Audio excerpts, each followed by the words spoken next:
Managing a hotel wasn't just a job for me, it was my life. I'm Grace, and this hotel was my world until he walked in. He was impossible to miss, a young man in a suit that screamed money, his attention glued to an expensive phone. He checked in with a smile that could knock you off your feet. "Good evening, I'm Ethan," he said, his voice smooth as silk. "I'm here for a couple of nights. Anything interesting happening around here?" I found myself smiling back, a bit caught off guard by his charm.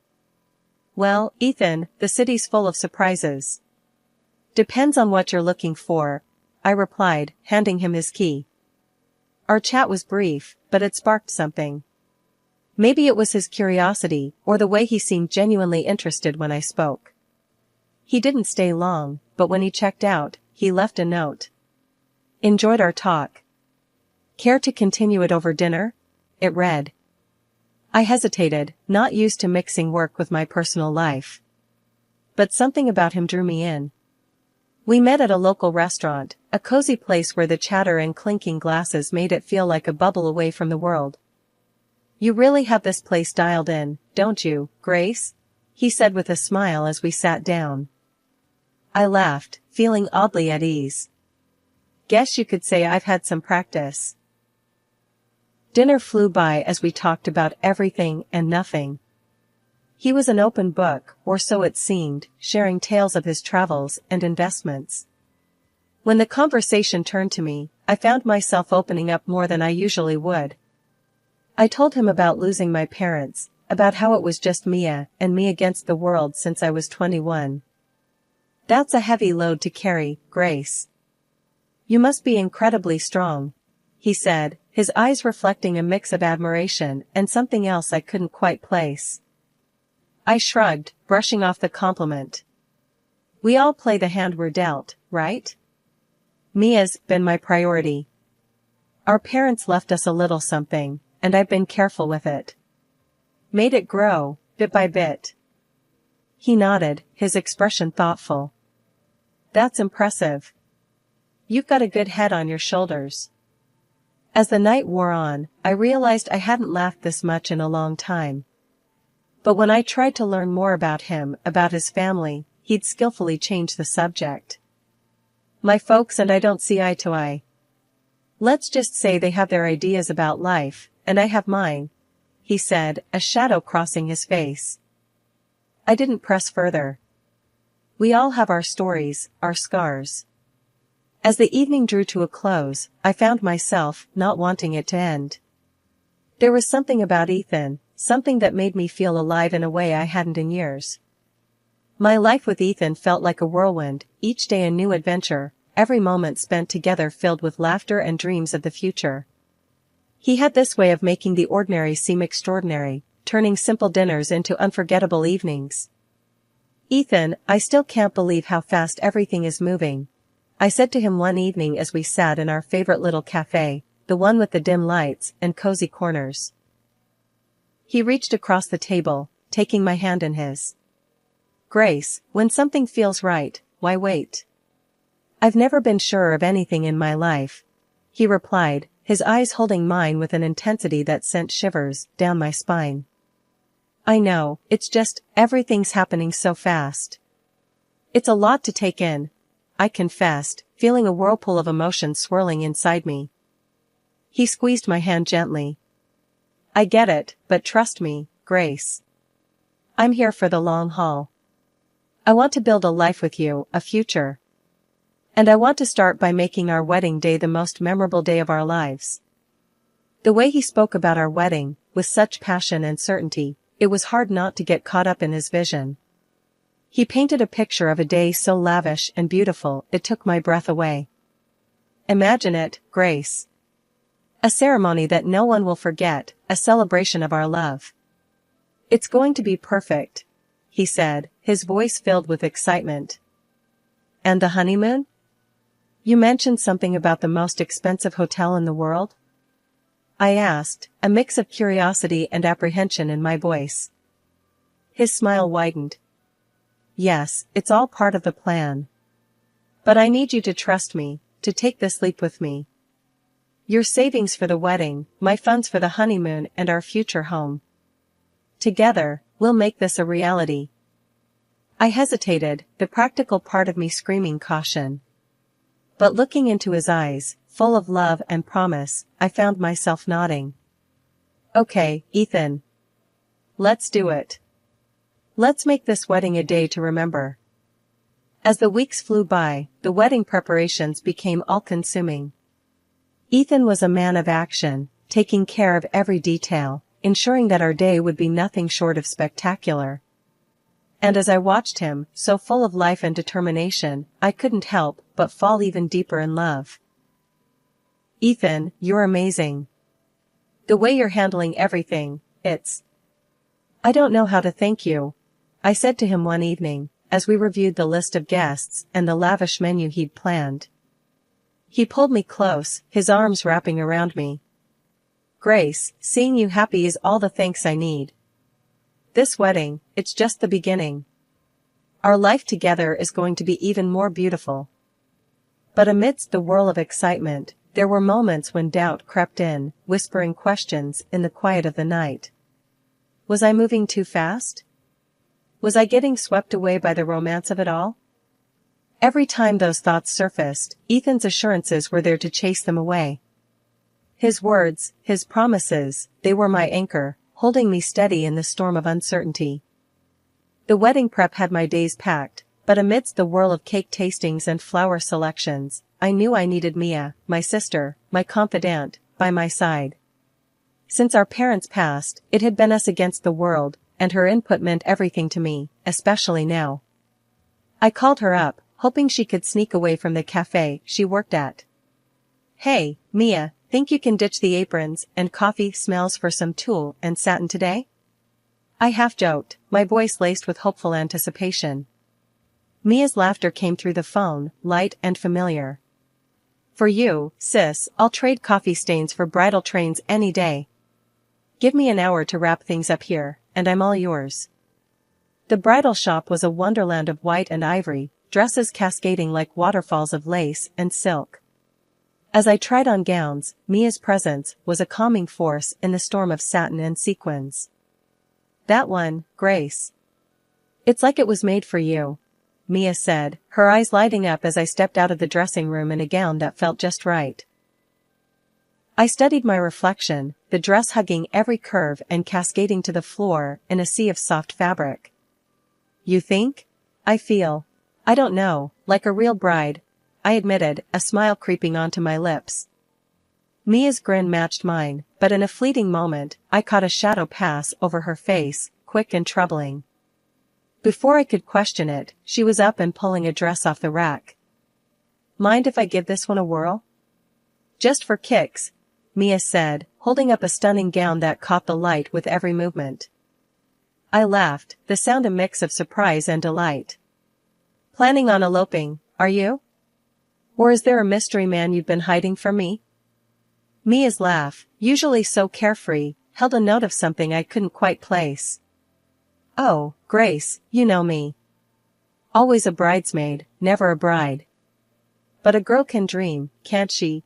She quipped, though her gaze darted away, hiding something. The day rolled on, a blend of laughter and whispers of silk. But Mia's mood seemed to flip like a switch, her usual bubbly demeanor clouded by moments of distraction. Everything okay, Mia? You seem a bit off today. I probed gently, concern threading through my words. She was quick to dismiss it, a wave of her hand erasing my worries. It's nothing, really. Just cafe chaos. You know how it gets, Mia assured me, but her forced smile didn't quite reach her eyes. As we left the bridal shop, the weight of her secrets seemed to hang between us, an unspoken tension that neither of us could quite navigate. I wanted to believe it was just pre-wedding stress, maybe a spat with a troublesome customer, but the nagging in my gut told me it was something more.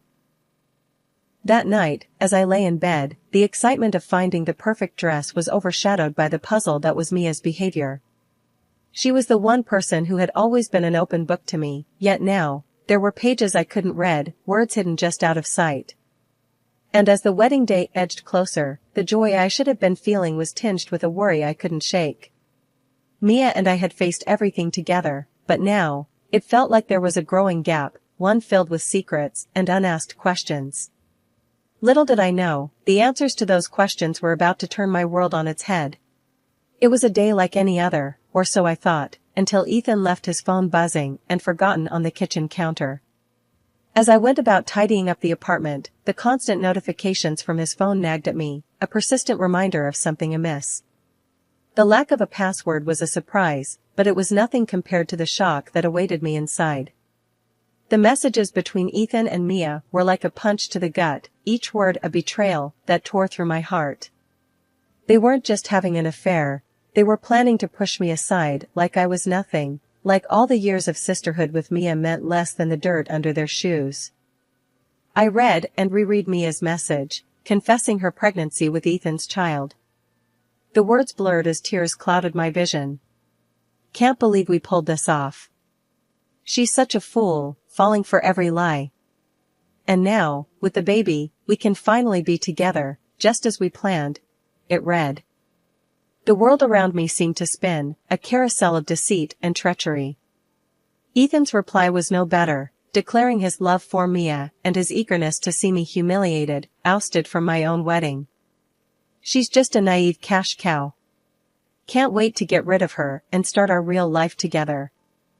This wedding will be perfect, thanks to her money, he wrote. I sat there, the phone heavy in my hand, a storm of emotions raging within me. Betrayal, anger, disbelief, they all fought for dominance, but above all, a cold determination began to take root. They thought they could use me, discard me like an old toy? I'd show them the price of underestimating Grace Anderson. When Ethan returned, his carefree demeanor was like a slap in the face. Hey, babe, did I miss any important calls? He asked, casually picking up his phone. I forced a smile, my insides churning with anger. Nope, just the usual stuff. Busy day? I replied, my voice steady, despite the turmoil within. He flashed that charming smile, the one I now knew was nothing but a mask. As always. But nothing's more important than coming back to you, he said, leaning in for a kiss I had to force myself not to recoil from. From that moment on, I played the part of the oblivious fiancé to perfection. I smiled, I nodded, I went along with the wedding plans. But behind the scenes, I was planning my revenge on the two people who had betrayed me in the worst possible way. Each passing day was a test of my will, a balancing act between the role I had to play and the fury that burned within. But I wouldn't let them see me break. I'd bide my time, and when the moment was right, they'd learn the true cost of their treachery. And as I lay in bed each night, the image of Ethan and Mia's deceitful faces etched into my mind, I made a silent vow. They would pay for what they'd done, and their twisted game would be their undoing. I was no longer just the jilted fiancé, I was the architect of their downfall, and my revenge would be meticulous, calculated, and oh so sweet. The days leading up to the wedding felt surreal. On the surface, everything was perfect, the flowers, the guest list, the dress. But beneath the facade of perfection was a storm brewing, a tempest of anger and betrayal that I held tightly within. Ethan was his usual self, all smiles and affection, blissfully unaware of the storm he was about to sail into. Grace, everything's coming together so beautifully. This wedding is going to be the talk of the town, he said one evening, as we reviewed the final preparations. I nodded, my smile practiced and polished. Yes, it's going to be a day to remember, I replied, the words laced with a meaning he couldn't possibly grasp. Mia was harder to face. The sister I had loved and protected was now a stranger, her every word and gesture a reminder of her betrayal. Yet, I kept my mask firmly in place, the mask of the loving sister, blissfully ignorant of the knife she had planted in my back. Grace, you're handling everything so well. I don't know how you do it, Mia said one day, as we finalized the seating arrangements. I looked at her, the sister I thought I knew, and forced a laugh. Oh, Mia, you know me. Always had a knack for organizing chaos, I said, the irony of the statement not lost on me. As the wedding day drew closer, the tension became almost tangible, a tightrope I walked with precision and care. Ethan's phone was now always guarded, his conversations hushed and hurried. But it didn't matter. I had seen enough, knew enough. The morning of the wedding dawned clear and bright, a beautiful day for a beautiful disaster. As I got ready, the reflection in the mirror showed a bride, serene and poised. But behind the veil and the makeup was a woman on a mission, a woman who would no longer be a pawn in someone else's game. "Mia's running late, huh?" Ethan remarked casually, adjusting his tie. I met his gaze in the mirror, my eyes giving nothing away. "Yes, but she'll be here." "Wouldn't miss it for the world," I replied, the double meaning clear in my voice. He nodded, oblivious to the undercurrents. "Well, she's always been a bit unpredictable. But today's about us, Grace. Our new beginning." I turned to face him, my smile a masterpiece of composure. "Yes, Ethan. A new beginning indeed," I said, my heart steeling itself for what was about to come. And as I walked down the aisle, the eyes of friends and family on me, I knew that this was it. The calm before the storm was over, and the reckoning was about to begin. The vows were waiting, the guests were watching, and the stage was set. It was time for the truth to come crashing down, and for the real show to begin. Standing next to Ethan in front of the priest, my heart was a mix of hope and trepidation. The words of the vows hovered in the air, a promise of forever that was about to be shattered in the most brutal way. The guests, unaware of the storm about to break, watched us with smiles and teary eyes. But then, the unimaginable happened. Mia, dressed in a bridal gown that mirrored my own, stormed down the aisle. Her eyes locked on mine, not with sisterly love, but with a cold determination that chilled me to the bone. "Move aside, Grace. I'm the one who deserves to be here. Ethan loves me, and this child I'm carrying is his," Mia declared, her voice cutting through the stunned silence. The room erupted into whispers and gasps, the guests turning to each other in confusion and disbelief. Ethan, rather than showing any sign of shock or remorse, let out a hearty laugh, his true colors shining through the polished facade. "Well said, Mia. Grace, you've been a good host, but this is where your part ends. Why don't you join the audience? This is Mia's moment now," Ethan jeered, his words dripping with mockery and contempt. The audacity of their betrayal, so public and so cruel, sent a shockwave through the crowd. But as the reality of the situation sank in, my reaction surprised everyone, including myself. I looked at Ethan, then at Mia, and smiled. Of course, why not? I wouldn't want to miss the show. After all, I did pay for it, I said, my voice calm, betraying none of the turmoil inside me. Mia and Ethan exchanged a confused glance, clearly not expecting such a composed response. The guests, too, were baffled, their eyes darting between us, trying to make sense of the surreal scene unfolding before them. As I gracefully took a seat among the guests, my head held high, the whispers grew louder. What's she up to? Is she really going to let this happen? The questions buzzed around the room like a swarm of bees, but I remained serene, a statue amidst the chaos. Ethan and Mia, now standing together at the altar, looked unnerved. My calm demeanor had thrown them off, their plan to humiliate and discard me not unfolding as they had anticipated. What's your game, Grace? Why are you so calm? Ethan asked, his voice a mix of curiosity and concern. I met his gaze, my smile never wavering. No game, Ethan. Just enjoying the fruits of my labor. Please, proceed. I'm eager to see how this plays out, I replied, my words a velvet-covered dagger. The ceremony resumed, but the atmosphere had shifted. The guests watched in a mix of shock and anticipation, unsure whether they were witnessing a wedding or the prelude to a dramatic reckoning. As Mia and Ethan exchanged vows, the words felt hollow, a mockery of the sacred promise they were supposed to represent. And as I sat there, surrounded by friends and family who were struggling to comprehend the spectacle, I knew that this was just the beginning.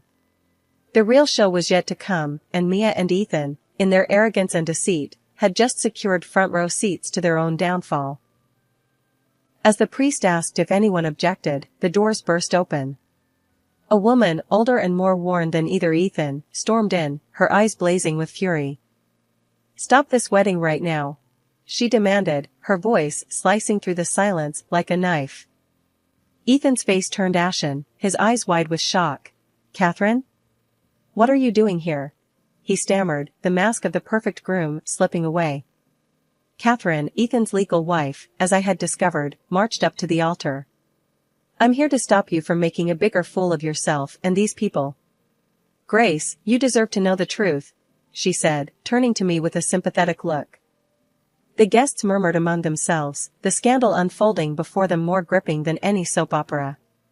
Mia clutched her stomach, her face a mask of shock and fear. Catherine continued, her voice firm and clear. "Ethan is a liar and a cheat. He's in debt up to his ears, his investments failed, and he's been using you all to dig himself out of his hole. And Mia, you poor girl, you're just another pawn in his game." The room erupted into chaos, the guests rising from their seats, the whispers growing louder. Ethan tried to speak, but his words were drowned out by the uproar. I stood up, my heart pounding, but my voice steady. "There's more," I announced, silencing the room. "I hired a private detective after I discovered Ethan and Mia's affair. Not only is Ethan already married and drowning in debt, but he's also been hiding a daughter, a child he's never supported." Mia's face crumpled, the reality of her situation crashing down around her. "Ethan, is this true? Tell me she's lying," she pleaded, her voice breaking. Ethan, now pale and defeated, had no words. His lies, his deceit, all laid bare for the world to see. But the final blow was yet to come. As the guests processed the revelations, Ethan's parents, two stern and imposing figures, entered the room. I had reached out to them, told them everything. And now, they were here to confront the son who had brought shame to their name. Ethan's father, a man of few words, spoke with a voice that resonated with disappointment and anger. "Ethan, you are no son of mine. Your actions today, and in the past, have shown your true character. You are cut off from our family and our fortune." As the room settled into an uneasy silence, I looked at Ethan, Mia, and the shattered dreams they had tried to build on a foundation of deceit. The pain of betrayal still throbbed in my heart, but standing there, amidst the ruins of what was meant to be my happiest day, I knew that this was not the end of my story. In the aftermath, I found myself in the cold halls of justice, seeking reparation for the damage Ethan had caused. The courtroom felt like another world, a place where the pain and humiliation I had endured were translated into legal jargon and paperwork. "Ethan, you've not only broken a promise, but you've also shattered trust and exploited generosity. You owe me more than just an apology. You owe me compensation for turning my life upside down," I stated firmly, my voice echoing in the quiet courtroom. The judge's gavel sounded like thunder in the tense silence. "The court finds in favor of the plaintiff. The defendant is hereby ordered to pay $50,000 in damages for the distress and financial loss caused," he declared, his words a balm to my wounded spirit. As I walked out of the courtroom, the burden of the past months felt lighter. Justice had been served, but the road to healing was just beginning. Ethan's troubles didn't end with me. Catherine, his legal wife, fueled by hurt and fury, launched her own legal battle, demanding compensation for his infidelity and neglect of their child. The once suave and confident man was now entangled in a web of his own making, his lies and deceit finally catching up to him. Mia, my sister, the person I had trusted and loved more than anyone, found herself alone and abandoned. Ethan had fled the city, leaving her to face the consequences of their actions. She was pregnant and scared, a far cry from the carefree and happy girl she once was. "Grace, I know I don't have the right to ask for your forgiveness. But I'm lost, and I don't know what to do," Mia pleaded one day, her eyes filled with tears. I looked at her, the sister I once would have done anything for. "Mia, you were my family, my blood. But what you did, it's not something I can just forget or forgive. You chose your path, and now you have to walk it, just like I'm walking mine." The distance between us was more than just physical. It was a chasm filled with betrayal and hurt, too wide and too deep to ever bridge again. Life moved on, but the scars of those tumultuous months remained.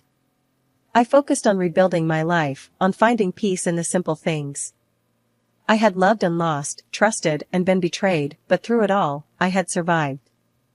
And as I looked back on everything that had happened, I realized that the most important journey was the one I was taking within myself. A journey of healing, of rediscovering my strength, and of learning to trust and love again.